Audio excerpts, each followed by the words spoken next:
Welcome to the Grow My Salon Business podcast, where we focus on the business side of hairdressing. I'm your host, Anthony Whitaker, and I'll be talking to thought leaders in the hairdressing industry, discussing insightful, provocative, and inspiring ideas that matter. So get ready to learn, get ready to be challenged, get ready to be inspired, and most importantly, get ready to grow your salon business.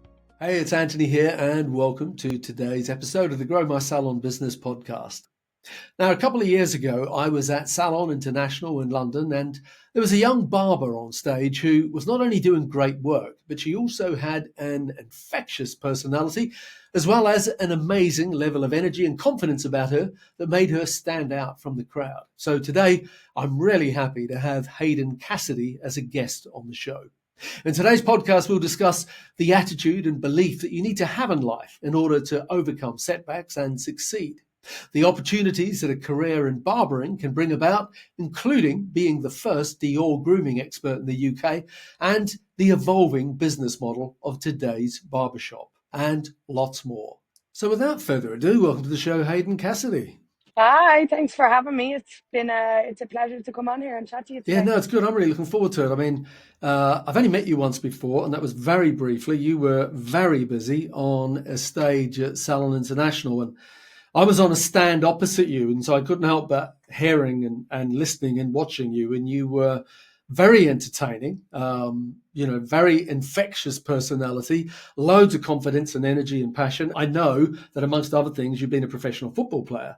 Although you're Dublin born, I know you lived in the US for a while playing professional football or soccer, as they call it, until you had an injury.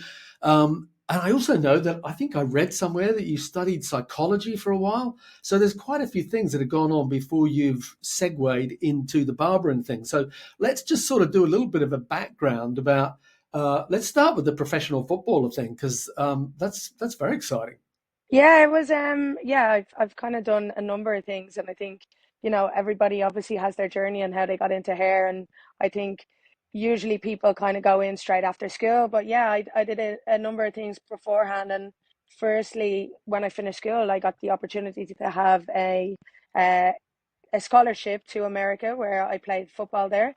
And I was there for 2 years and had an amazing time until I broke my leg in a tackle. And that kind of ended that. I had a bit of rehabilitation, so I stayed there for about 2.5, 3 years, and then eventually got told that I wasn't going to be able to play at that level again, and had to kind of decide either if I wanted to stay, and you're right, it was psychology, stay and continue to study psychology, or come home and kind of just figure out what I wanted to do. So I came back home, and to be honest, when I got home, I just kind of didn't really know what I wanted to do or what I wanted to get in. So I worked in a bar, I taught dance class, I did a bit of coaching, I did a number of things until eventually I found barbering. Okay, that's a good summary. So that was obviously a big dream, though, the football thing. No, it was, yeah. I mean, it was, I played football since I was 6 years old. It was always a massive passion of mine, and it was something that I was super determined in. I think as a kid, you know, I just was going to play football. That was it. There was no other paths. There was no other things that I was going to do. I remember even in secondary school going to my guidance counselor, and they were like, "Oh, you have to fill out your forms for college, like in Ireland." And I was like, "Oh, I'm not going to college in Ireland. I'm going to play football." And they kind of like smirked and laughed and were like, "Oh, but what if you don't get in?" And it's like, for me, there was just no what ifs. It was just something I was going to do. And I was super determined in that, and I think that determination, I think I've always kept, and it's carried me on. But yeah, football was my number one passion. It was everything I wanted to do, and I think eventually when I did get that scholarship, I got scouted in a game, and I got offered a number of scholarships. I ended up taking one in Georgia, for no other reason than I knew it was going to be sunny, and I wanted to escape the rain in Ireland. I immediately regretted that when I landed, and it was like about 45 degrees and humidity was 100%, and I had to do pre-season and that. But I was super determined that that's what I was always going to do. And, to get that scholarship and to start that journey was incredible. And, I had an amazing 2 years and a successful time playing, and met incredible people. And I think to go at such a young age, and, I was 18 when I got that scholarship. And when I got on the plane, I literally was getting on a plane to go over to not, I didn't know anybody, you know, didn't have anybody with me. And I think to do that at such a young age taught me a lot. And I think was kind of the foundation of what I've pushed into everything I've done. It's like, okay, just go. I remember my mom saying to me, you know, I was like, what if I don't like it? And she's like, well, you can always come home. And I think that stuck with me. And I was like, I've taken that in anything I've done, and I've always thought, okay, if something doesn't go right or if I don't like it, I can always go back to what I was doing previously. And I think fundamentally that was what kind of pushed me in and got me through them years and got me over and gave me the confidence to just go over and do it head first. Yeah, that's amazing because, as you said, you know, it was like a dream of yours. You were always going to do it, and at such a young age. I mean, that determination is fantastic, but at such a young age, when it just gets the rug gets pulled out from underneath you, that must like really shake you, you know, to your very core as to who you are and what you're going to do, because that was such a big, you know, such a big part of who you were. I love what you said about, you know, going to the careers counselor and just being so convicted that that was your destiny, and then for a tackle and a broken leg to just completely change trajectory of your life. That's admirable. That takes a lot of courage to bounce back from that and reinvent yourself. Definitely. I think, you know, I think it taught me a lot. I mean, at the time, I was obviously, as you can imagine, devastated for my whole path and my whole idea of what I was going to do to completely change literally within an instant. And I think at the time when I came back and, you know, I battled through, had about 4 surgeries. I was actually in, you know, the break was so bad that I was actually in a wheelchair for a few months, and for everything to literally take a 180 turn. I think at the time I probably got myself into a really kind of sad, dark place. But I think Mm. basically when barbering came around and I got introduced to that, it was like that flame kind of ignited again, and that passion that I once had for football kind of came through barbering for me. And I think looking back now, people always say, "Oh, it was, you know, it was obviously devastating to go through that and to go obviously get your dreams crushed at that age." But looking back on it now, I really do believe that it was a blessing in disguise. You know, I was young enough that I was able to kind of go back and go, okay, what do I want to do now? You know, what can I explore, and what let me kind of find myself again, and let me find myself without football, because I spent my whole life just being a footballer, you know, and it was like, Yeah, okay, what am I without that? And I think that was a very interesting but a very exciting journey to kind of probably not have the pressure of, okay, I'm just going to be a footballer. I need to make it. This is me. It was like, oh, wait, hold on. There's another life out there. And now it's time to explore that, you know? So I think I kind of learned to look at it from a different point of view. And I think it really essentially just built me and helped me build a kind of wall of thickness and made me stronger. And looking back on it now, probably made me stronger than ever going through that and kind of going through at it so early on in basically the beginning of what I was going to do next, you know? yeah, yeah. Well, I admire you for that because, you know, having the strength to do that, especially at such a young age, to, okay, you said you went into a bit of a dark place, but then you come out the other end of it and say, okay, so what does life look like after football for me? So you found yourself into barbering. I mean, that's quite a segue from football, studying psychology, to all of a sudden barbering. Tell us about that. Like, how did that start? Because it's not, you know, it's not everyone's journey, is it? Especially for a young woman to get into barbering and, you know, be so passionate about it so quickly. Yeah, I mean, it's never something that I could have ever imagined myself in. Like, I was never one of those people that was obsessed with hair and wanted to go into a salon. And, you know, yeah, it just kind of came from nowhere. But basically, at the time, I was teaching, coaching and teaching dance lessons that I've always done. And one of my friends, basically, who was an assistant in teaching dance, he started to get into barbering. And you know, we used to hang out in. He had a shed out his back at the time, where we used to just hang out. But he'd be cutting hair as we were hanging out. And honestly, one time I just said, "Oh, I want to try that. Like, let me try and do a haircut, a fade on one of our friends who it was almost like a laugh, you know, we were just trying it out." Um, And I did the haircut, and just something felt, I remember the feeling of it just feeling really natural. And I think to never do something or never even being exposed to it, like the first time I ever was in a barbershop was the first time I ever cut hair, like Mm. as a junior barber. And I think for me to pick up at clippers and for it just automatically to feel natural, it was like something ignited in me, and I kind of realized like, oh, this is quite fun and I'm enjoying this concept. My family, I grew up with a family of artists. So my mom's an artist, my dad was an artist, my grandfather was an artist. I was never into painting as much as probably my family was, maybe because I was exposed to it for so long, but I always had a creative streak. And I think as soon as I picked up that clippers, everything made sense. I didn't really find it confusing, which a lot of people struggle when they kind of get into fades or haircut. And, there's a lot to learn and a lot to take in, but I didn't really feel overwhelmed with the clippers in my hand at the very start. I just felt excited and I just wanted to know more. And I think that's where the initial kind of passion started to creep in. And after that, my friend said, why don't you think about getting into this? And I was like, oh, what would I be doing in a barber shop? And I think he said to me, if you get a clippers, scissors, and a comb, you can travel anywhere in the world and you can always make money. You're always going to be self-sufficient. Everybody's always going to need a haircut. And those were the words that made me go, actually, you know what? This could be an idea.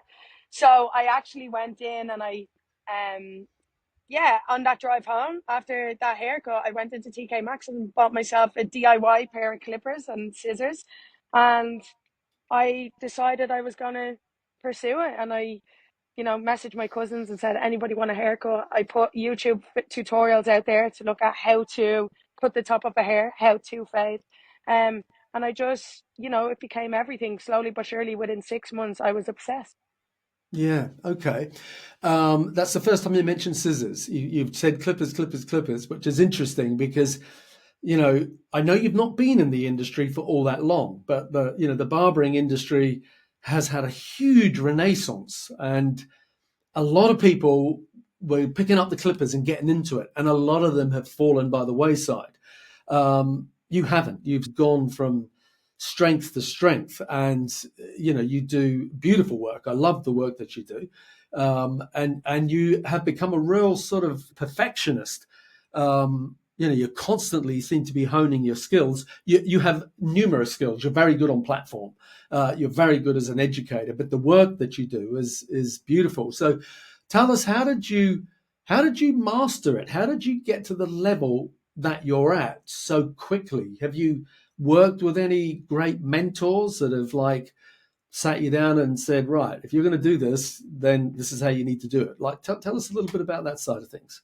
Yeah, I mean, to be honest, I think I'm one of those people that have always been, whatever I do, I put 100%, 110% into it. I can't do something that I'm not really and truly um inspired by. I can't do something that I'm not infatuated with. I have to really love it to kind of put everything into it. And then once I fall in love with it, it becomes I become a bit obsessive with it.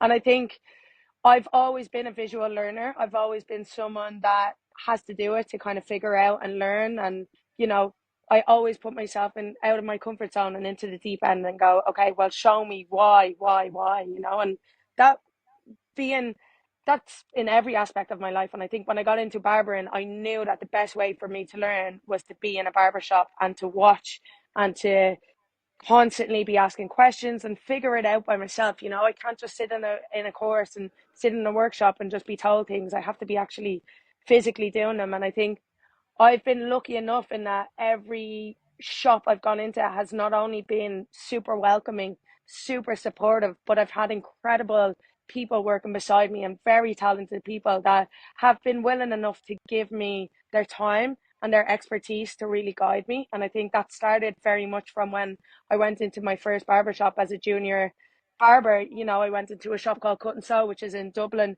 And they weren't looking for a junior barber. They weren't looking for an apprentice. And I went in and said, please just give me the opportunity. I'm willing to put everything into it.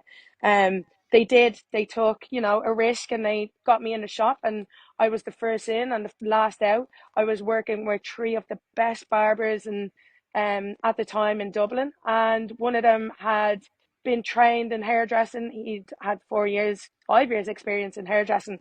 So they were not only barbers, but they were barbers with a skill set of amazing hairdressing as well. So to go into a barber shop at that level and to be a junior barber and get the time given to me to really just teach me, I remember it was hard, don't get me wrong. Like, I remember doing haircuts, and the owner Sean would come over and he'd be like, "That's not good enough, do it again. That's not good enough. Why did you do that? There's a line in that fade. How do you get it out?" And really, really just took that time to kind of push me to just better myself. And you know there's a thing that we call in barbering, especially when it comes to fading, where you don't understand, you don't see anything, and all of a sudden it clicks and you see everything. You see every mistake, you see how you can progress, you see how you can learn from. And it's like the barber's vision just comes to life. And it takes some people a couple of weeks, it takes some people a couple of months, a couple of years. But for me, I kind of got it very early on, and I knew where I needed to push myself. I became very, very good at fades very quickly, but because I became good at phase, it wasn't something that defined me and that I wanted to define me. So because I became good at that, I was like, okay, what am I not good at? Styling. What am I not good at? Using the scissors and sectioning and understanding layer and graduation. So that became what I was obsessed about. So every time that I learned a new skill and I kind of benefited from that and I mastered it, I moved on to the next thing. And I continue to do that today. I'm constantly wanting to learn, and I think I have an eagerness that I love learning. I love finding out why. I don't just want to know how to do it. I want to know why. Why is it that we're doing that? When it comes to techniques or anything, I love things like Salon International when we first met, because when I'm off that stage, I'm walking around and looking at other stages to be like, is anybody doing something different, to get a different perspective? I always said I never want to turn anybody away from my chair. I always want to be able to give a full service to anybody who is willing to sit in my chair. When I started barbering, when I was a year in that barber shop, and then I decided I wanted to learn everything about shaving, because for me, barbering is this historical skill set and trade, and a lot of that stems from the art of shaving and the history of barbering. And for me, I wanted to learn that, so I found the best barber who was known for his shaves and his hotel, um that whole kind of old school barbering. I found the best barber in Dublin and then worked for him for 6 months side by side to really master that. So every kind of aspect of the industry, I've always pushed myself, and I suppose that's down to just my eagerness to learn, and it's down to my passion for it. But it's also down to just probably just wanting to know more about it. I want to know everything. There's nothing that I'd shy away from. I know a lot of the people in this industry is like, I just really love, when it comes to hair, I just really love doing color, so that's going to be my expertise. Whereas I just want to know everything. And I think there's just I've always had that inquisitive side to me. And it's done me amazing in this industry, because I think there is so much to learn in our industry. Yeah. I know you worked in Berlin for a while as well. So as you were talking then, I was thinking, often, well, in most barbershops I go into, there are no women. They're all men as barbers. So has that ever worked against you for you? I mean, when you said you went into cut and sew and you asked for an opportunity, did they take you seriously? Did they sort of think, this is a guy's space. We don't want you here. Have you ever had any resistance to the fact that you're a female in the world of barbering? No, you know what? I think, like, when it came to cut and sew, I think I was really lucky in that cut and sew was a very welcoming space with incredible people, um who and I was quite lucky being a female and walking into that space, Mm. because I did have that. I never had that when I walked in there. I might have had it once or twice for a few clients kind of making a comment and being like, "Oh, we've never seen a female," or "A female has never cut our hair," or "This is the first time," or the famous comment, which is, "Oh, you're pretty good at this for a girl," like, which I got all the time. But I mean, I never really saw it as a negative. And I think because I was probably so used to constantly being surrounded by this male dominated environment from playing football. You know, I played football on men's and boys teams up into the age of 14, you know, Yeah, 13, yeah, 14, when you had to switch to women. So for me, I was probably just a bit naive and blindsided by that. I never saw differences really.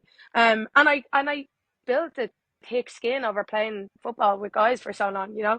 You yeah. were always being, oh, girls can't play football, and then it was like, well, let me prove you wrong. And that was always my attitude. And I think I Yeah. brought that attitude into barbering when I went into it. So although there was definitely probably comments that were made, it Mm, was more of a fuel for me to prove that I could be better and prove that, you know, gender doesn't come into play, prove that I can do just as good, prove that, you know, it was constantly this thing that almost probably fueled me more than anything, you know. It was passion, obviously always fuels you, but whenever there was a little bit of a mm, negative comment, it was like, okay, let me show people wrong. And I think, you know, that's my journey, but I know specifically to females in the industry, it is a male dominated industry.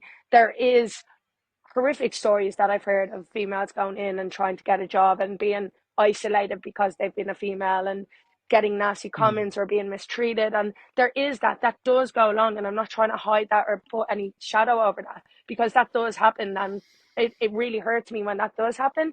But all I can do is kind of, you know, when I educate or when I get on a platform, and, you know, I've gone to shows around the world where there might be one or two females in the room. And now when I go and teach a workshop, there's 20, 30 female barbers. Mm, So the more that we grow as an industry and the more that we're aware of these times that happen or these incidents, and the more we vocalize them, mm. and support each other. And, you know, when I go in and I educate, I try and be there for anybody out there who's going through difficult periods, because, you know, the beautiful thing about barbering is we are a very strong community. And I think for the females, for the males, or for whatever gender you might be, it's important that we all stick together. Yeah.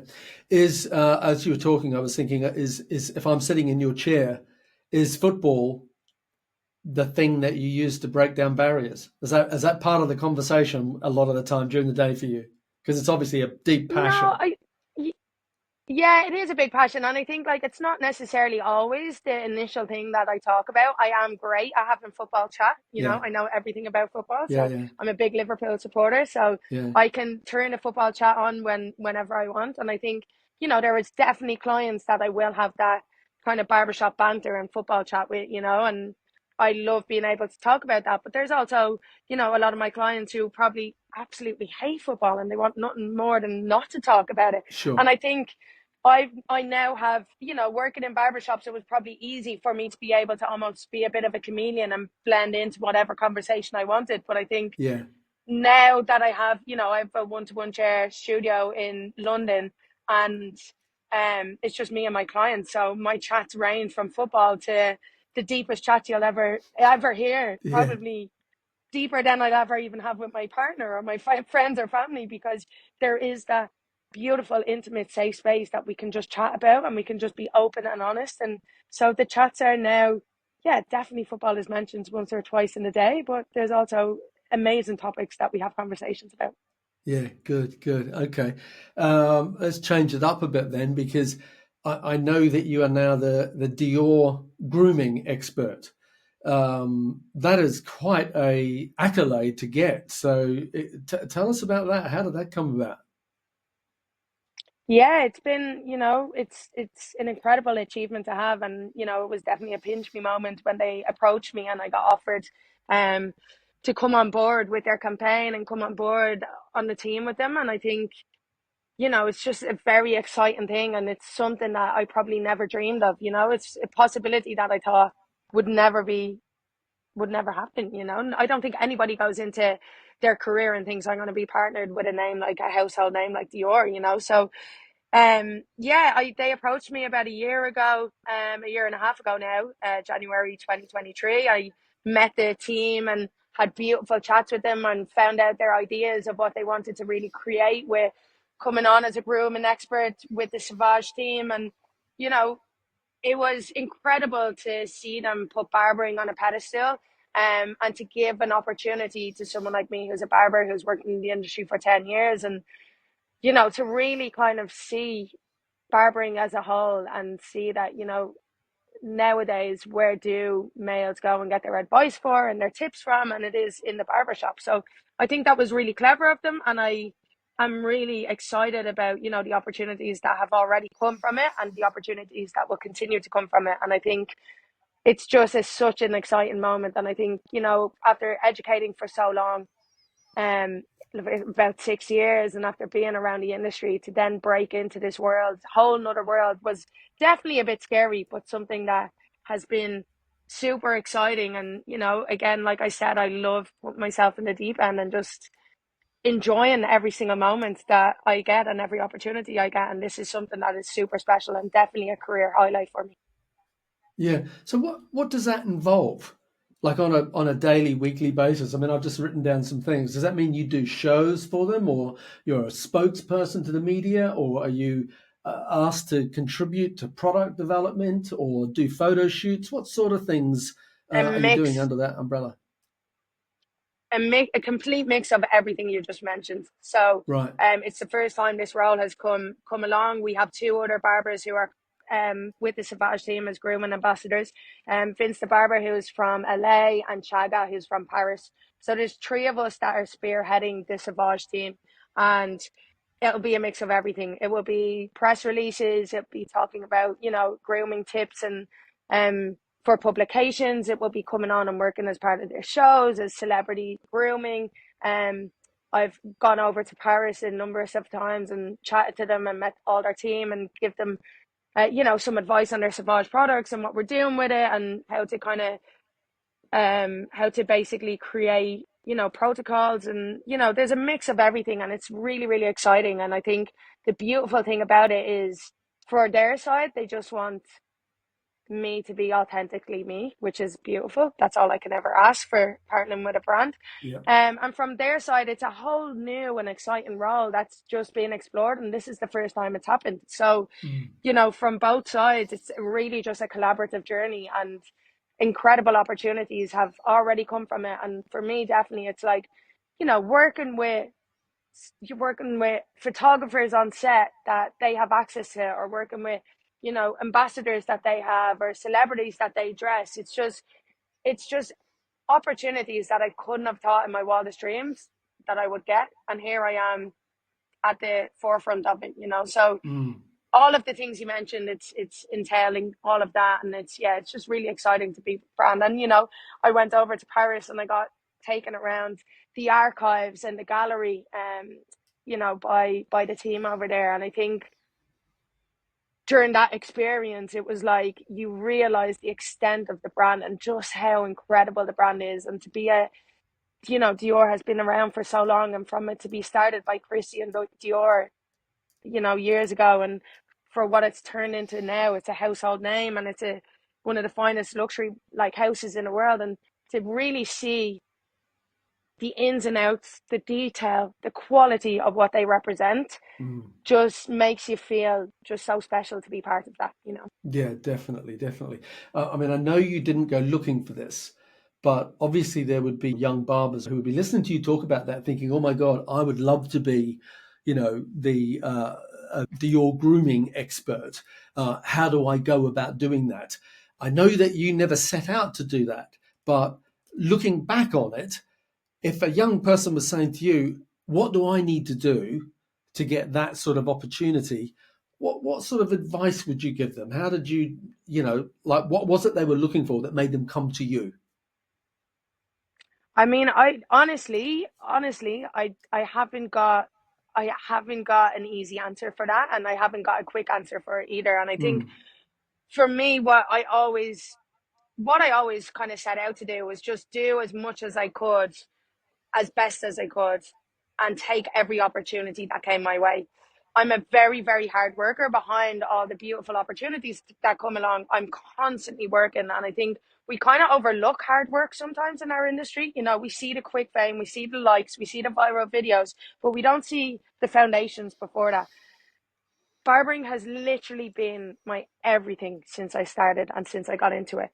I was passionate about it, and I'm constantly willing to kind of grow and to learn and to speak to people and get involved. And I think that's the biggest thing for me is it has been a lot about community as well and just pushing myself. And I think as long as you can be authentically yourself and just push yourself into absolutely everything and take every opportunity. I think sometimes we can be our own worst critics when we're like, oh, I could take that opportunity, but what if it doesn't go well? Or what if, the path doesn't lead to where I want to be? And I think, we battle with ourselves so much in that. And I think it's probably our biggest faults, especially in an industry like ours, where there are so many opportunities. Nowadays, you don't just have to be the barber behind the chair. If you want to be the barber behind the chair, you can be, but you don't just have to be that. You can explore other avenues. I've created a career for myself that allows me to be behind a chair, have a beautiful time with clients, which is one of my favorite places to be in is in my studio. And then I can be on set at a shoot, and then I can go and teach, 100 people on stage. And I've created that because I've been open to opportunities and I've been willing to put myself, in the deep end and put myself out of my comfort zone. And I think that's the biggest thing is to not kind of doubt yourself, to believe in yourself and to open yourself up to opportunities. And I think that's a real special thing and a real thing that I think people overthink in our industry. But there's no reason, I think people begin to look at failure and really focus on failure. What if it doesn't work? What if it doesn't work? And I think what my mom said to me all those years ago, if it doesn't work, you just come back to the same position you were in. If I amazing to get this opportunity with Dior, if that opportunity didn't happen, or I didn't get that, or if I don't continue to get it, I'm still in a beautiful position. I still have my clients. I still have that foundation. I still love my job. So it's like looking at things positively rather than looking at how they could go wrong. And I think we put so much pressure on ourselves. And I think if we lift that pressure and we just explore, I think that can lead to beautiful things. So for me, it's always been, it's always been down to just kind of just basically looking for the magic and just seeing what happens. And I think when I broke my leg all those years ago, it's like, I know how quickly things can change. I know how quickly opportunities can be lost. And so I never really have a plan. I never really have a 5-year goal. I never really know what next year is going to take. And I think sometimes when we have too much of this is what I want to do, this is the goal I want to be, this is where I want to be in 10 years. Sometimes when we put ourselves into that box and we give ourselves them goals, I think we kind of almost can limit ourselves a little bit because we don't see the other opportunities that come around us. So it's like we have blinkers on to this laser focused idea that we want to do. I want to open a shop on a high street. We don't see all the other opportunities that then might lead to something even better than that. So I think if you just, you know, take day by day, take week by week, opportunity by opportunity, and just explore. I think that's the best thing you can do because you don't know what's going to come and land on your feet or what email is going to be in that inbox. Yeah, great advice. Your space, your workspace, you've alluded to it a couple of times. You said your studio, one-to-one studio that you've got. Tell us about that. What is your space like? Yeah, I mean, like, when I first moved to London about 5.5 years ago, I truly was focusing on education more than anything. I was doing a few guest spots in different barbershops in the centre of London, but I really wanted to kind of push the education side of things.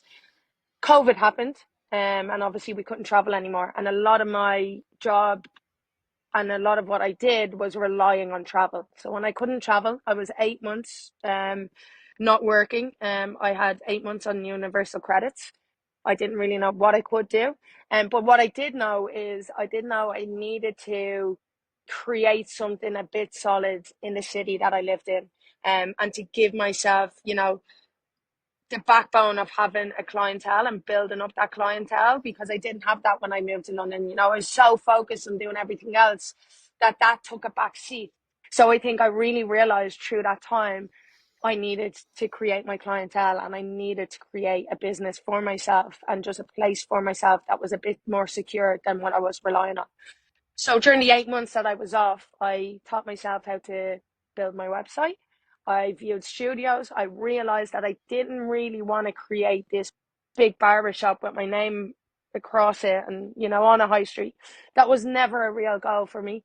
I think I love the freedom and flexibility of having opportunities that I can change. I knew that that's something I was passionate about.